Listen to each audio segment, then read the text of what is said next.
a very warm welcome to today's talk show.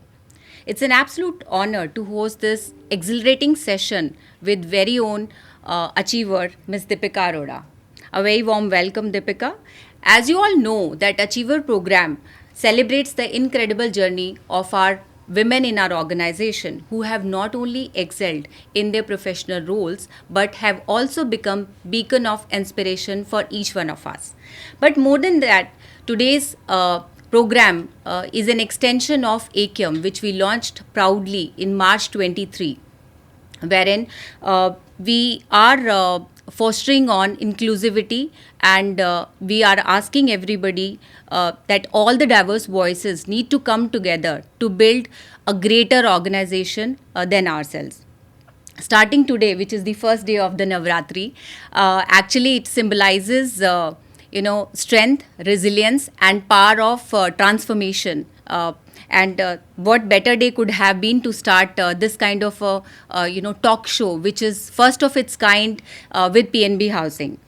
Our achiever, Ms. Deepika Arora, she is a national head emerging markets. She holds rich experience of about 2 decades plus in NBFC and banking sector. Wherein with only PNB Housing for the last 12 years plus she has been associated with us, and it's pleasure to have you here, Deepika, and thank you so much for joining us. Thank you for the life journey which you're going to share with each one of us. Let's give a round of applause for Deepika Arora. Thank you, Uma. Good evening, everyone. Okay, Deepika, before we jump into your life journey, if you have to summarize your life in just one word, what would that be and why? I would say it was a very exciting journey. Why? Because professionally, I've been into multiple roles of sales, product, and personally, I became a mother, and my son is about to go in college now, and it was a wonderful journey. Thank you so much. Well, finance NBFC, this is considered almost a decade ago, and especially in sales, men's world. So, how did you make dent into this universe? Uma, I frankly didn't know that I'll get into sales. So Okay. it just happened by chance. So I'll just share how it happened, and that part of it remains with me. So not many of you would know that I was working as a relationship officer with a bank, and I started my career from there. That was my first job, where the job role was to make welcome calls, do credit appraisal memos, and disbursement. But I wanted to do something different. So whenever I used to do welcome calls, I used to probably try and speak with the customers for some activities in the organizations, ask for referral, and business of that channel grew where I was placed at. So one fine day, a meeting happened with the senior management of ICCI, wherein there was a talk about transfers of some relationship officers to some of the major DMAs, and this DMA where I was posted put his head down. He said, "No, I will not let Deepika go." So next day, I got a call from the senior management, and they asked me to report to the regional office. And there, I was asked to set up a all-girls sales team. The team is still there with that bank, and that was my first introduction to sales. It just happened by chance, and from there the recognition started. So that's how my journey for sales began. Superb. I don't think so many of our colleagues would have known this fact that you started your career at such an early stage, and that to this level. Kudos, yeah, honestly. Thank you, Uma. My next question actually leading to that now. So for last almost a decade, you've handled the role of national head products, and also you were part of I think you created the asset retention team. So if you have to recall your entire journey of this 10 plus years in the previous assignment, what are the, 2 or 3 key milestone which comes to your mind, which you would like to share with the audience here? So when I joined PNB Housing, so asset size was for 3,000 crores. So from there, building, so everything had to happen from the scratch. There were no channels, so setting up a DMA channel was the major thing, because everything that was happening to our in-house internal team. So getting the database of channels and organizing DMA meets. Not only that, getting the corporate aggregators on board. At times, to get hold of PNB housing into the partners, we used to get into engagement at their family level as well. So that's how, one by one, we build in the base of about 10,000 odd DMA partners, and it's happened over years.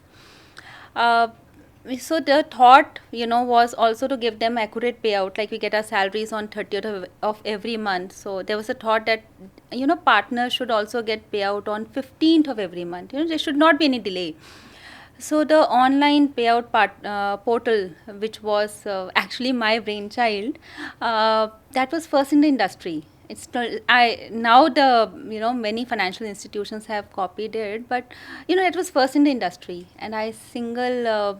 So another thing, then asset retention team, like you mentioned, was created by me with one relationship officer, which is now the backbone of the company retaining customers. So that was my Awesome. product journey. Yeah, very nice. And I think that's, when you create something on your own that stays with you, and not only with you, I mean, you can proudly boast about it that, this is what is my creation. Yeah. Very well said. Thank you so much. And I think I'm sure that those 10 years would have been in, Oh, it rich was, yeah, journey. incredible. Yeah. Very nice.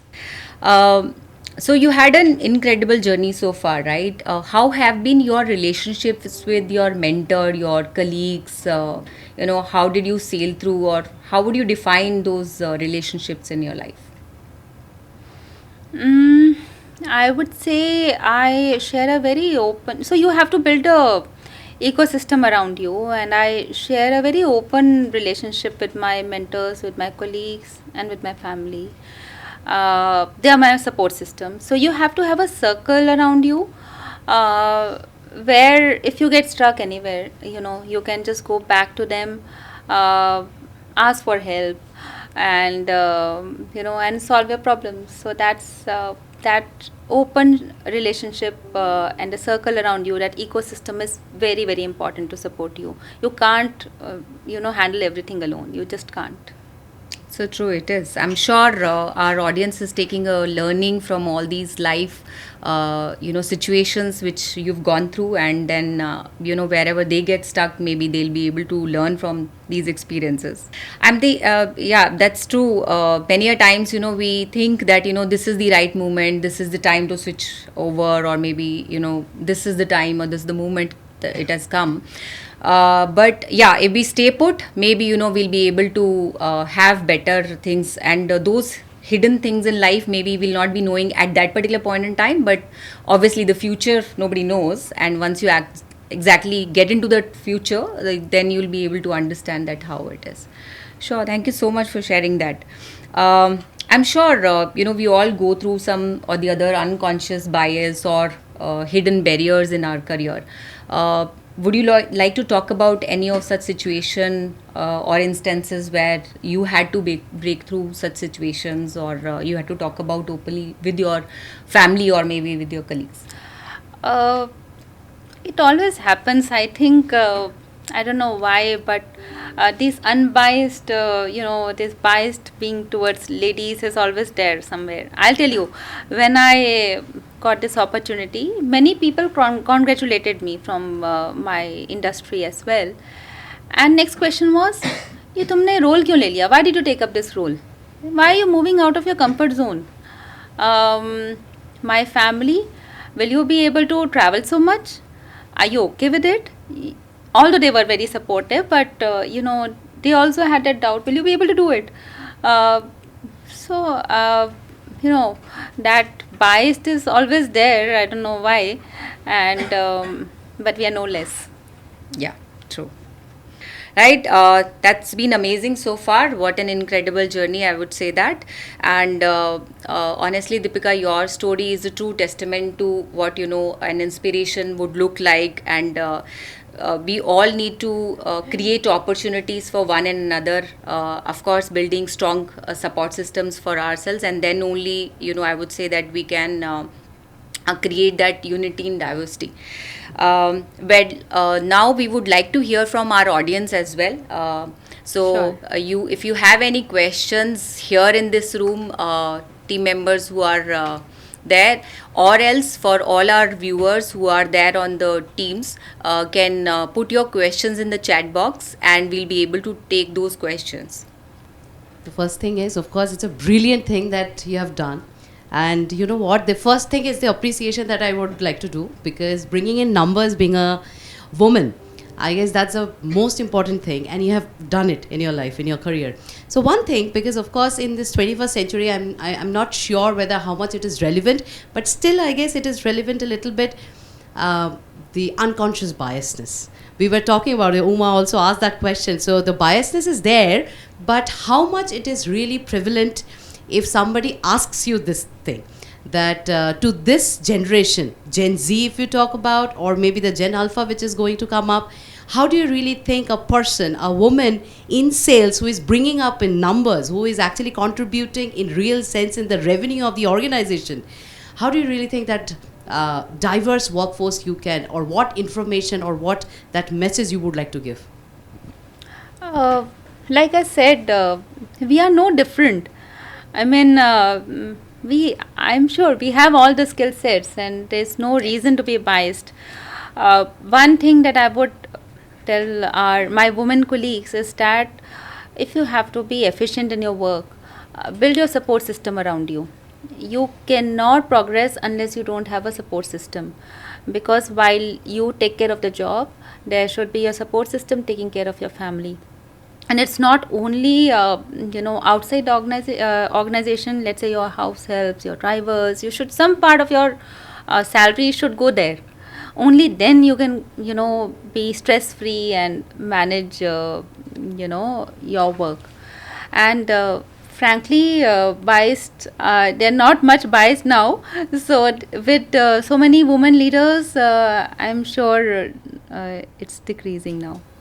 Thank you so much, Deepika, for Thank you, Uma. for sharing your personal and professional journey with all of us. We are launching Achiever 2.0, wherein we'll be asking nominations from our women colleagues to come forward and share their stories with us. We will have jury understanding those stories, and then eventually, like this year we launched Achiever, we'll have that glimpses once again coming live into our foray, wherein we are going to bring these women colleagues forward, showcase their incredible journey with all of you, and giving more power to each one of them. So do we have it live here on the screen? We all can see. So soon we'll be asking for nominations. So please stay tuned to the HR Communications mail ID, wherein you can share your self nominations over there. So thank you so much, everyone, for tuning in. Stay, unstoppable, stay inspired, and let's make 2024 and 25 a memorable one. Thank you so much, everyone.